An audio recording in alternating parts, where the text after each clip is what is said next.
E don red o. They say police for Imo State wey supposed to protect us o. As we dey talk right now, omo, if they stop you as a young boy wey be say you fine, you wear better cloth, na so they go stop you. Any shishi wey you get, they go still collect and join the one wey they get o. If you talk, they go slap you put o. No be small thing happening in Imo State. My people, let's go and find out how this thing say dey happen. Hello my wonderful people, welcome back to Balabas GC. If it's not the first time wey dey come across this wonderful channel, you are highly welcome. Ebe na-ekwu eziokwu, we still dey here dey bring you updates back to back as e dey hot o. This one now for Imo State e dey shele, na there we dey bring you back to back update. My people, if you know say you never subscribe to this channel, may you quickly do so, and also follow our Facebook page. I thank you people because we are growing every day in our YouTube. Please, if you never subscribe, kindly join us over there as well. Yeah, my people, let's quickly jump into the matter we will get for our hand today.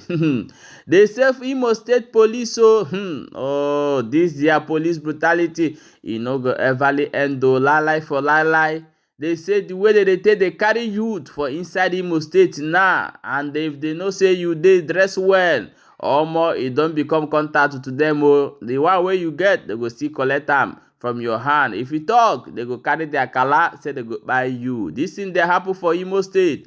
Those people wey dey criticize Mazi Nnamdi Kanu and Simon Ekpa and others, hope say una go still see this one talk about, because this is so bad wetin they dey do our people for inside Owerri. No be this one, no be for inside village o, for inside Owerri. Now this one dey shele. Yeah, my people, I want you to listen and watch this video from beginning to end. May you understand wetin dey go on as e dey hot o.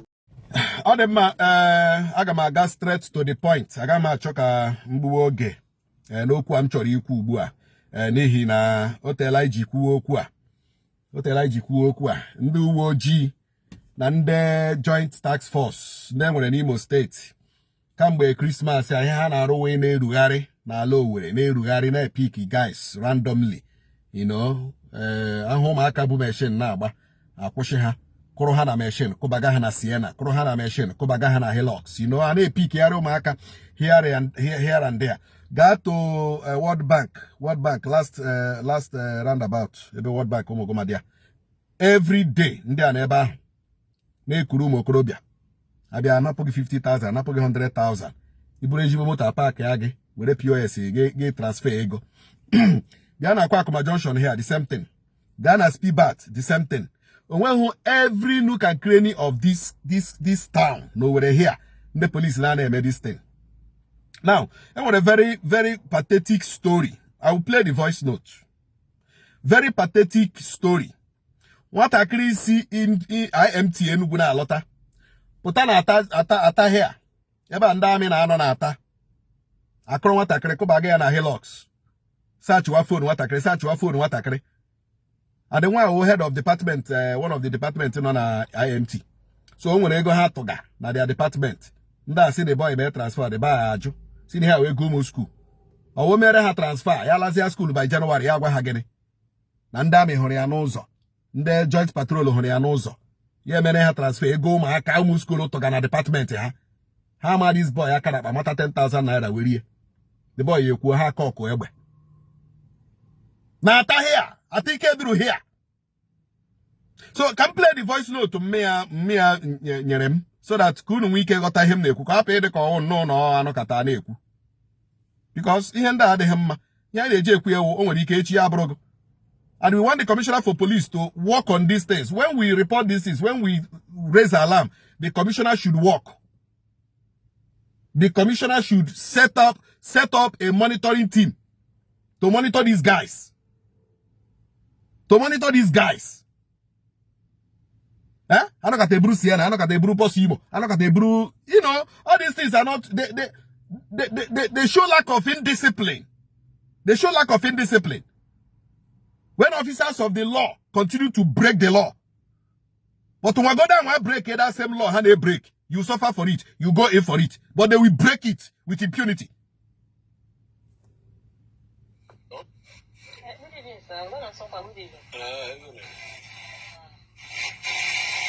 Pension from World Bank that was complaining to 3 in yesterday. It's actually working the money, but when they put the number, you wouldn't naive because they are considering the money. So like me, they always complaining to the yesterday. On 24th night, not 24th, my son a letter from school from on IMT. So now I got for Christmas. So also na hana local put aside after those police army the checkpoint they want examine I got the chan or keep your potamana. How are the last people I got before about was a carta? So I see I put the motor now searching and no such a chance see a good up by a good up. Hajoya na kwa neme Yahoo. Yasi anengwe newe student na she's kuna pataga na no Yahoo yaneme. Hasi ana obuta oyo bute kwa ya hasa chicha abaya. So ho chapa my project ya because I want to find a young for na year na. How chapa project ya my heni ne school ya uji chapa na banga. How wakashi chaya even ga na wakashi na search abaya. How about eyeglass here? Eyeglass also also they were eye problem. How about the eyeglass? Yeah. So Juma Yasina also Nagasco, the farm house on Gahana, no mego the first so, one Nagasco, just had the cake of my years with, no mego lapa also. Sajmayaga, I was not on Naga, never in a Naga. Hasa with the wallet, I have to let the Hashi wallet. I said no with the wallet, no with my other book, no with the wallet. So, Osia, because of that, so I'm up and look at or something like that. You would say the wallet, young, we may pay. Would 10,000 naira no number. Yabon was I went with you, but they can have the money. I'm outside the save with that one. You have to reach what I done on Christmas, already just got in my hand of the week came one. I see an old or be him and not happen. My hair would the motor, that pay her motor. Papi na moto hatinye the 10,000 naira. The boy said, "You want to win ye? We have one job on that day. So we have find the triamond. As now when you're young, that's when you are now with students. Come on one side, Jala, where we had dinner up and we have John up there. So Hasia with the phone, that's the money problem. We pay phone, you pay her. How about the Hasia for what people phone? He look Hagaga.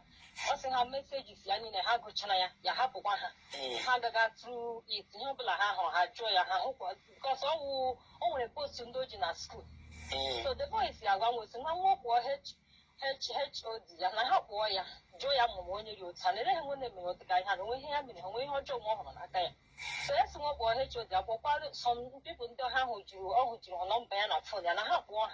Now come the man as soon as I got Mapa or not him bad person, I will have bad person. Now let me go tap or draw her or now. So have you gone up, Hanaya? Nona, our own small school, take it. Now you'll get ye up at the like this is all much. No question, you can't go outside. I need the hard like messages, ya let China, but no, guys, some give it a walk on a wing or walk on a phone to show now we are good. Anything not him on a phone, and I have where I am, and no offense, and I had to get 10,000 naira. However, I really don't know nothing, I'm not happen, all the revolution I have way. So, my candle, I'm going to see what happened over time, but that's a little cash I have to hear Kuyapana with the American agent, and I age a Robbie and I 10,000 naira, and they will hear me. However, I'm not buy a phone, I'm shaking. So I don't know this kind of now. What I'm since 24th night, only be happy no line. Even all Lotara, unlike him, all Lota or Joe that they are junior Bulapata. So what of the that the Pana room ya bit of be with shape? What happened? Papa said, "You may see what happened. Even you must one young come on, also she not told me him and you must one day walk a cheaper than you come on one ask them, but selling you Patana shape. What happened? Something is wrong."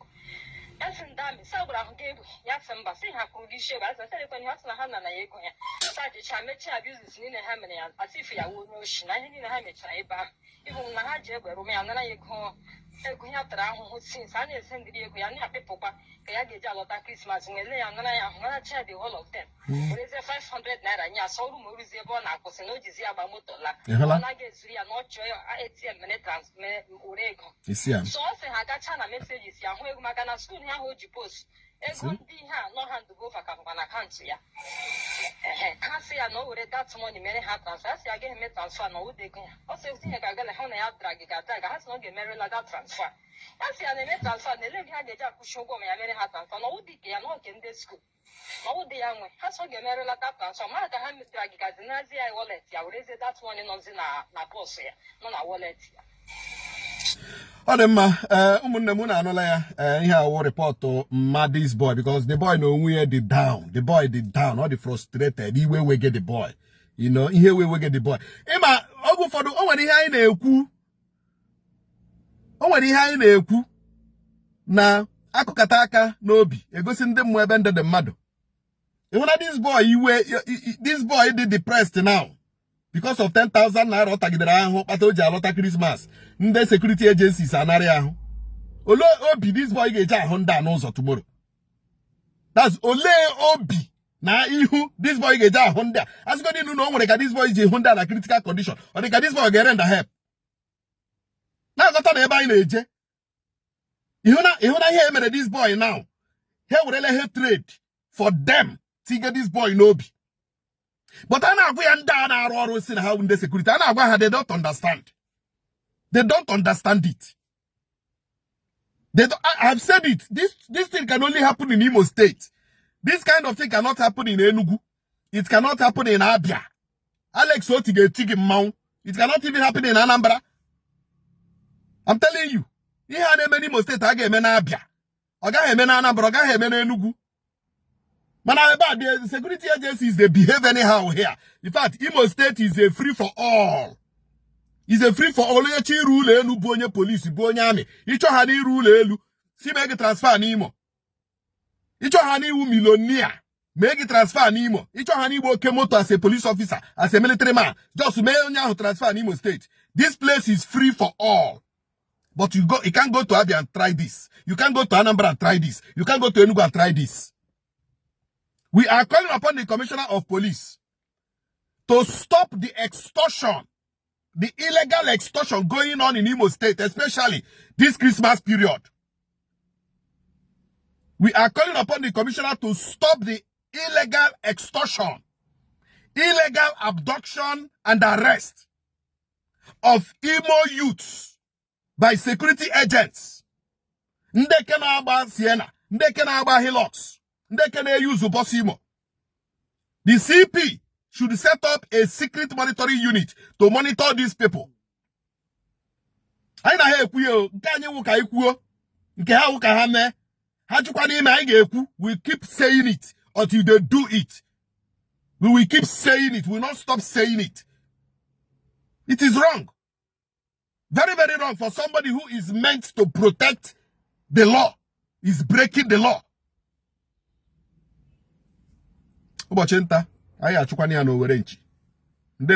Yeah, my wonderful people, welcome back. As you don't watch that video, I beg, may you share this video in Igbo language to sa video on or nile video no one because in get to sa this video and share this video so that people will know what is going on and waiting the share for Imo State. Because if you go happen to your brother or to your friend, that's why you have to share it so that the people where they in charge for this particular side though, they go know wetin they go on. My people will see you for the next update and leave your own opinion for inside comment section. All these people where they do this thing for our land, you people have to stop because this one is no good. The youth suffer. They suffer past any other thing for inside this country because government no they help them. They try to survive. All these people where they call themselves police, where they collect their bank, they withdraw money. Oh God, it's no good. May you share this video and leave your own opinion for inside comment section.